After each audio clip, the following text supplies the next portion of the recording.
Olá, tudo bem? Deus abençoe vocês. Aqui é o apóstolo Washington Caetano.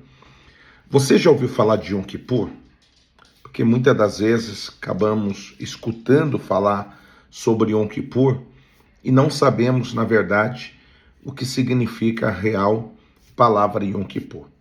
Yom Kippur, no hebraico, quer dizer o dia do perdão.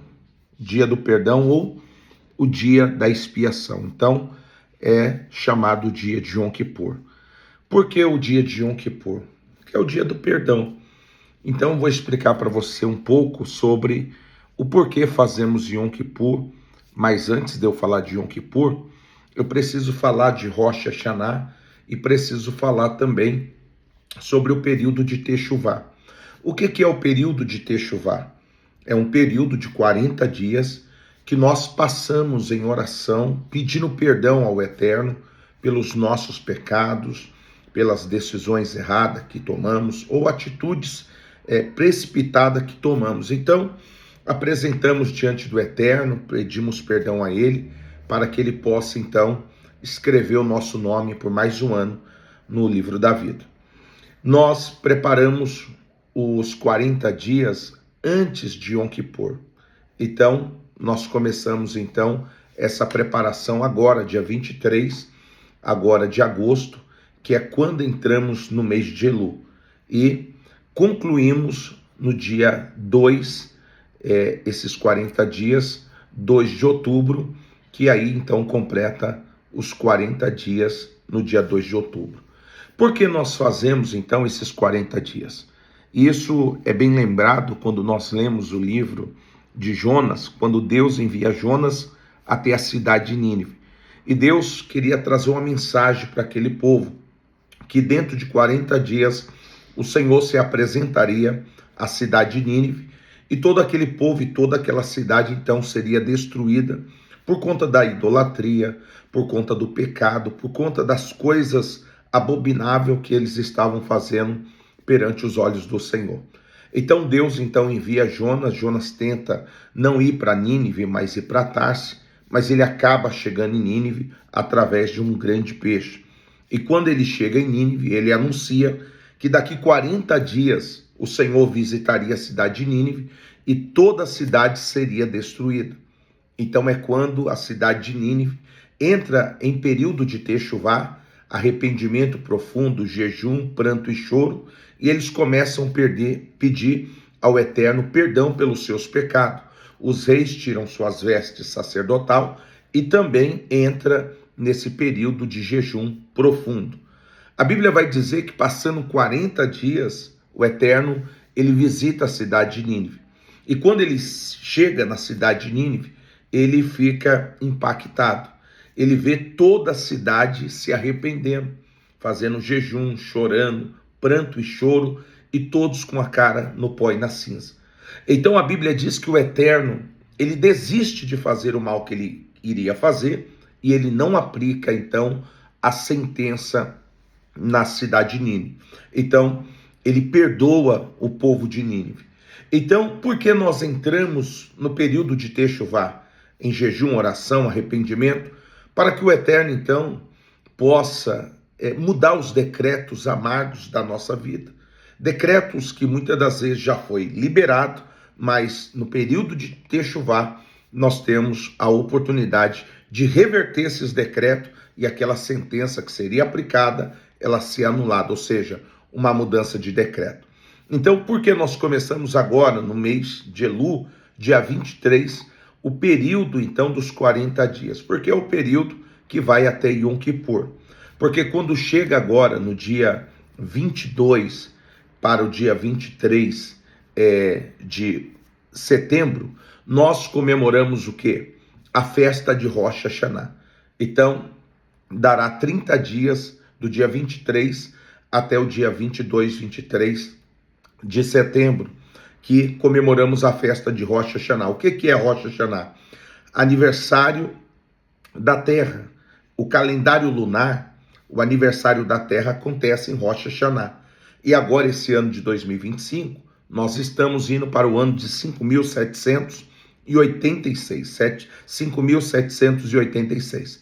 Então, comemoramos Rosh Hashanah, E aí então começa a contagem dos 10 dias temível que o povo judeu fala. É o período onde entramos em um techuvá profundo. Por quê? De Rosh Hashanah até Yom Kippur é os 10 dias terríveis. Porque é quando o livro da vida se abre. Então o livro da vida vai se abrir no primeiro dia do ano do calendário judaico, que vai ser ao pôr do sol do dia 21. E ele fica aberto até o pôr do sol do dia 2 de outubro, quando encerra em Yom Kippur. E nesses 10 dias, o Eterno está muito mais perto da humanidade, ele está passeando no campo, assim como Salomão, ele diz, Dodi, ledodini, eu sou do meu amado, assim como o meu amado é meu. Salomão está dizendo, buscar o Senhor enquanto está perto, buscar o Senhor enquanto se pode achar. O Eterno está no campo.